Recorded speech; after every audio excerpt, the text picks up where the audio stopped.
जोशीमठ में जहाँ तक हमको दिखाई दे रहा है कि जिन सड़कों से बद्रीनाथ की यात्रा को गुजरना है, उन सड़कों में जगह-जगह दिक्कत है। ऐसा नहीं है कि पूरा जोशीमठ डूब गया है और पूरा जोशीमठ असुरक्षित है। जोशीमठ एक एरिया धंसा हुआ है, उसमें 2-3 होटलें ध्वस्त हुए हैं और 3-4 होटलें और जो है वो ध्वस्त होने के कगार पे हैं। बाकी जोशीमठ सेफ है। बद्रीनाथ जाने वाली जो मुख्य सड़क जोशीमठ में है, उसमें एक तरफ जो है, जो नरसिंह मंदिर मार्ग है, वो धंसाव का शिकार है। उसमें एक हिस्सा तो उसका 100-200 मीटर जो है बिल्कुल कट चुका है। जगह-जगह उसमें दरारें हैं। दूसरे मार्ग में भी दरारें थी और जगह-जगह गड्ढे बन रहे थे। बद्रीनाथ धाम जी, केदार और हेमकुंड साहिब जो हमारा जोशीमठ गोविंद घाट में है, अब तो धीरे धीरे ख़त्म हो रहा है डर का माहौल, क्योंकि अब स्थिर हो गई है। जहाँ पहले दरार आई थी वहीं थोड़ा दरारें बढ़ रही, अन्य जगह अभी दरारें नहीं बढ़ रही है। जोशीमठ सुरक्षित है, नहीं है, कितना भाग सुरक्षित है, कितना भाग असुरक्षित है, यहाँ के लोगों का भविष्य क्या होने वाला है, अगर ये असुरक्षित है तो इसकी स्टेबलाइजेशन के लिए, सुरक्षा के लिए सरकार क्या कर रही है, क्या करेगी, भविष्य का क्या प्लान है, ये जब तक क्लियर नहीं होता, जो सबसे महत्वपूर्ण चीज है, तब तक जो है ये आशंका लोगों में बनी रहेगी और ये आशंका जो जोशीमठ के लोगों की है, ये जो यात्रा पर आने वाले लोग हैं उन तक भी ये प्रसारित होगी। नमस्कार, आप देख रहे हैं बारामासा और आपके साथ मैं हूं करण दयाल। अगले महीने यानी 22 अप्रैल से उत्तराखंड चारधाम यात्रा शुरू होने वाली है, लेकिन इस बार की यात्रा बीते सालों के मुकाबले ज़्यादा चुनौतीपूर्ण होगी। उसकी एक मुख्य वजह यह है कि जोशीमठ के दरकते मकान और खिसकती ज़मीन के चलते इन 4 धामों में से एक मुख्य धाम यानी बद्रीनाथ धाम और हेमकुंड साहिब की यात्रा चुनौतियों से भरी हुई होगी। इन तमाम सवालों पर बात करने के लिए आज हमारे साथ मौजूद हैं जोशीमठ व्यापार संघ के अध्यक्ष नैन सिंह भंडारी जी। उनसे हम जानेंगे कि बीते सालों के मुकाबले इस साल की जो चारधाम यात्रा होगी वो कितनी चुनौतीपूर्ण होगी। भंडारी जी, बारामासा में आपका बहुत बहुत स्वागत है। धन्यवाद आपका। एक सीधा सवाल आपसे ये कि बीते सालों के मुकाबले इस साल की जो चारधाम यात्रा होगी, खास करके बद्रीनाथ और जो हेमकुंड साहिब की यात्रा है, वो कितनी चुनौतीपूर्ण होगी? देखिए, चुनौतीपूर्ण ऐसा नहीं है कि पूरा जोशीमठ डूब गया है और पूरा जोशीमठ असुरक्षित है। जोशीमठ एक एरिया धंसा हुआ है, उसमें 2-3 होटलें ध्वस्त हुए हैं और 3-4 होटलें और जो है वो ध्वस्त होने के कगार पे हैं। बाकी जोशीमठ सेफ है और जो आपका ये कार्यक्रम है, इस कार्यक्रम के माध्यम से मैं जो भी हमारे यहाँ पर्यटक आते हैं उन पर्यटकों का स्वागत करेंगे और उनको ये आश्वासन देंगे कि जोशीमठ सुरक्षित है और आप अपनी सुगम और सरल यात्रा करने के लिए बद्रीनाथ धाम जी, केदार और हेमकुंड साहिब जो हमारा जोशीमठ गोविंद घाट में है, वहाँ आ सकते हैं आप और किसी प्रकार का भय नहीं है। मैं अपने दर्शकों को बता दूं, जोशीमठ बद्रीनाथ और हेमकुंड साहिब का पहला वो पड़ाव है जहाँ पे यात्री आते हैं और ठहरते भी हैं। ऐसे में एक सवाल बड़ा उठता है कि उन यात्रियों के लिए ठहरने की व्यवस्था कहाँ होगी, क्योंकि जिन जोशीमठ में जो तमाम होटल्स हैं उनको फ़िलहाल के लिए सरकार ने उन लोगों को रखा गया है जो जोशीमठ के प्रभावित लोग हैं। भंडारी जी, कितने होटल्स हैं जिनको सरकार ने फ़िलहाल के लिए रखा गया है जोशीमठ के प्रभावित लोगों के लिए? 37 होटल जो सरकार ने अधिग्रहण किए थे ये राहत शिविर बनाने के लिए, तो हमारी प्रशासन से भी बात हुई है। जो चारधाम यात्रा को लेकर एक बैठक होती है, उस बैठक में हमने रखा था कि होटलों को खाली करवाना पड़ेगा। तो प्रशासन ने हमें आश्वस्त किया है कि इस मार्च तक हम पूरे होटल्स खाली कर देंगे। फ़िलहाल के लिए जो लोग अभी होटल्स में रह रहे हैं आपके, और उनको अगर अभी शिफ्ट किया जा रहा है या करने की योजना है 31 मार्च तक का, जैसे आपने बताया कि आपने अल्टीमेटम दिया हुआ है कि उनको फ़िलहाल के लिए खाली करना है, तो उन लोगों के लिए आसपास की जगह पे कहीं पे फैब्रिकेटेड हाउस या अस्थायी रूप से या अस्थायी रूप से रहने की व्यवस्था क्या प्रशासन की ओर से की जा रही है? तो प्रशासन द्वारा 15 हट तो फिलहाल तैयार कर दिए गए हैं। ढाक में, ढाक नाम के एक स्थान है, वहाँ पर कर दिए हैं और फिलहाल 15 परिवारों को तो वहाँ पर शिफ्ट कर दिया जाएंगे। और उसके बाद भी जोशीमठ कई जगह अभी खाली हैं, कई लोग पलायन हो गए हैं, थोड़ा सा लोगों के पास एक डर का माहौल था। अब तो धीरे धीरे ख़त्म हो रहा है डर का माहौल, क्योंकि अब स्थिर हो गई है। जहाँ पहले दरार आई थी वहीं थोड़ा दरारें बढ़ रही, अन्य जगह अभी दरारें नहीं बढ़ रही है। और ये सरकार ने बोला था कि मार्च तक हम क्लियर कर देंगे कि कौन सी जगह सेफ़ है और कौन सी जगह अनसेफ नहीं है। फ़िलहाल लोग उसके इंतज़ारी में भी रुके हुए हैं कि फ़िलहाल वो रिपोर्ट आ जाएगी तो उसी के आगे हम कुछ और कदम उठाएंगे। जी भंडारी जी, एक पुलिस प्रशासन ने ये भी व्यवस्था बनाई है कि जोशीमठ पर दबाव ना बढ़े, इसके लिए यात्रा के दौरान वो वन वे रूट करेंगे और जोशीमठ की दोनों साइड चेक पोस्ट भी बनाएंगे। इससे आपके व्यापार पर कितना प्रभाव पड़ेगा? देखिए, आज से पहले भी यात्रा चलती थी।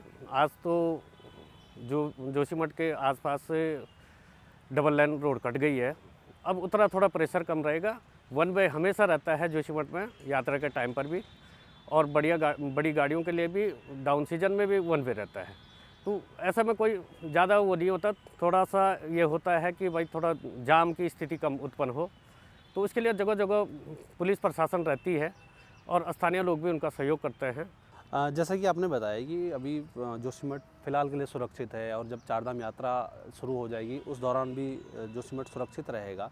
ऐसे में अगर जोशीमठ यात्रियों से, तीर्थयात्रियों से फुल हो जाता है, उसके बाद कौन सी वो जगह है जहां वो आसपास रुक सकते हैं, जहां होटल्स, गेस्ट हाउस और होम स्टे ईजिली तीर्थयात्रियों को मिल सके? देखिए, औली से लेके जोशीमठ, मारवाड़ी, पूरे 300 होटल होम स्टे लगा करके हैं और पर्याप्त जगह जोशीमठ में रहने के लिए होती है। कुछ लोग अफवाहें उड़ाते हैं कि वहाँ पर रहने लायक जगह नहीं है, वहाँ पर पार्किंग नहीं है, इसलिए अफवाहें के चक्कर में कई होटल भी सीजन में खाली रहते हैं। पूरा जोशीमठ और औली में जो वहाँ दिसंबर से जनवरी में बहुत पीक सीज़न रहता है, वहाँ पर दिसंबर और जनवरी में होटल अवेलेबल नहीं हो पाते हैं। सीज़न में पूरी तरह होटल अवेलेबल हो जाते हैं। अभी तो एडवांस बुकिंग का सब सिस्टम चल रहा है और एडवांस बुकिंग के आधार पर सारे होटल चल रहे हैं। आज की डेट में थोड़ा सा कम एडवांस बुकिंग आई है, पर लोगों के पास एडवांस बुकिंग आई है सारी।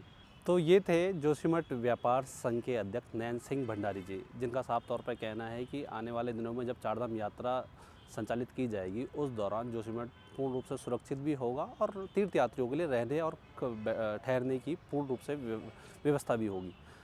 जाते जाते हम आपको जोशीमठ बचाओ संघर्ष समिति के संयोजक अतुल सती की बात सुनाएंगे, क्योंकि जोशीमठ बचाओ संघर्ष समिति पिछले करीब 2 महीने से अपने मांगों को लेकर जोशीमठ तहसील पर आंदोलन कर रही है।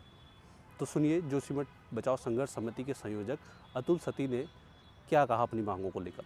जोशीमठ में जहाँ तक हमको दिखाई दे रहा है कि जिन सड़कों से बद्रीनाथ की यात्रा को गुजरना है, उन सड़कों में जगह जगह दिक्कत है।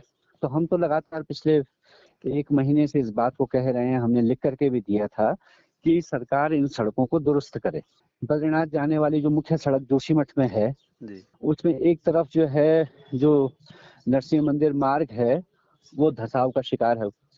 उसमें एक हिस्सा तो उसका 100-200 मीटर जो है बिल्कुल कट चुका है। जगह जगह उसमें दरारें हैं। दूसरे मार्ग में भी दरारें थी और जगह जगह गड्ढे बन रहे थे। उन गड्ढों को इन्होंने जो है पत्थरों से, मिट्टी से भरने की कोशिश की है, लेकिन क्योंकि वो जो गड्ढे बन रहे हैं वो इसलिए बन रहे हैं कि नीचे जमीन में कहीं कैविटी बन गई है, जमीन के नीचे जी, और वो उस कैविटी की वजह से जगह जगह जो ये है गड्ढे निकल के आ रहे हैं, होल्स, पॉट्स। तो उसका हमने कहा था कि स्थायी समाधान किया जाए, जियोलॉजिस्ट से बुला करके, IIT रुड़की के इंजीनियर से बुला करके पता किया जाए कि इतने जगह होल्स अपने आप कैसे बन रहे हैं, अचानक ये गड्ढे क्यों बन रहे हैं जी, और उसके बाद उनका कुछ परमानेंट सॉल्यूशन निकाला जाए जी, ताकि फिर यात्रा आप सुचारू चला सके जी। आप इस तरह से ये जो टीम टाम करके जुगाड़ करके इसको जो है स्थायी नहीं कर सकते। दूसरी बात हमने कही थी कि भाई इसके अलावा जो है तीसरा मार्ग है जोशीमठ में जो औली मार्ग जिसको कहते हैं, उसको भी यात्रा के लिए इस्तेमाल किया जा सकता है। उसकी दिक्कत ये थी कि उसमें जो है उसकी चौड़ाई थोड़ा सा कम है। हमने कहा था कि आपके पास समय है और जहां जहां उसकी चौड़ाई कम है उसको थोड़ा सा ठीक करके और उसे यात्रा लायक बनाया जा सकता है। वैकल्पिक मार्ग के तौर पर हम उसे इस्तेमाल कर सकते हैं। वैकल्पिक मार्ग पिछली बार भी जब यात्रा के दौरान जो है नरसिंह मंदिर मार्ग बंद हो गया तो उसका उपयोग किया गया। इसके अलावा जो मुख्य बात है वो है जोशीमठ में जो आपदा प्रभावित हैं जी, उनको होटल्स में रखा गया है। जोशीमठ के अधिकांश होटल्स जो हैं वो सरकार द्वारा अधिग्रहित किए गए हैं जिनमें आपदा प्रभावितों को रखा हुआ है जी, तो हमने ये कहा था कि आप जो है जब तक आपदा प्रभावितों का इंतजाम नहीं करते, जी, प्रभावितों के लिए स्थायी व्यवस्था, अस्थायी व्यवस्था कुछ भी जी, नहीं करते, तो आप जो है जोशीमठ में अगर यात्रा आएगी, जी, तो वो कहाँ लोग रुकेंगे जब तक कि बिल्कुल, होटल खाली नहीं होंगे। तो बिल्कुल। होटल तब खाली होंगे कि जिन लोगों के लिए कोई अस्थायी या स्थायी इंतजाम कर दिया जाएगा। सारे जोशीमठ को प्रभावित घोषित करने को लेकर के एनटीपीसी और बाईपास के सवाल पर और बाकी प्रभावित जो हैं इस परियोजना से जो अपरोक्ष तौर पर प्रभावित हुए हैं, जी, उनके मुआवजे के सवाल पर आंदोलन चल रहा है अभी जी, भी, जी, है ना? पिछले 63-64 दिन से यहाँ धरना भी है। जी, हमारा ये कहना था कि जब तक ये आंदोलन आप जो है इसको किसी समझौते के साथ जो है इसको समाप्त नहीं करवाते, तब तक भी आप यात्रा सुचारू नहीं कर पाएंगे, क्योंकि यात्रा चलेगी तो ये आंदोलन और तीव्र होगा। कोई भी यात्री यहाँ आता है उसका सामना इस आंदोलन से होगा। लिहाजा जो है लोगों को इस आंदोलन से बाहर करने का आपका यही वो तरीका था कि आप जो है लोगों के साथ समझौता करते, उनकी मांगों को पूरा करते। जो अंतिम बात है और जो सबसे महत्वपूर्ण बात है वो ये है जी, कि जोशीमठ के सुरक्षित है या असुरक्षित है ये, इसको लेकर के सरकार के संस्थानों ने 8 संस्थानों ने अध्ययन किया। उनकी रिपोर्ट जो है अभी तक सार्वजनिक नहीं हुई। जोशीमठ सुरक्षित है, नहीं है, कितना भाग सुरक्षित है, कितना भाग असुरक्षित है, यहाँ के लोगों का भविष्य क्या होने वाला है, अगर ये असुरक्षित है तो इसकी स्टेबलाइजेशन के लिए, सुरक्षा के लिए सरकार क्या कर रही है, क्या करेगी, भविष्य का क्या प्लान है, ये जब तक क्लियर नहीं होता, जो सबसे महत्वपूर्ण चीज है, तब तक जो है ये आशंका लोगों में बनी रहेगी और ये आशंका जो जोशीमठ के लोगों की है, ये जो यात्रा पर आने वाले लोग हैं उन तक भी ये प्रसारित होगी। जी।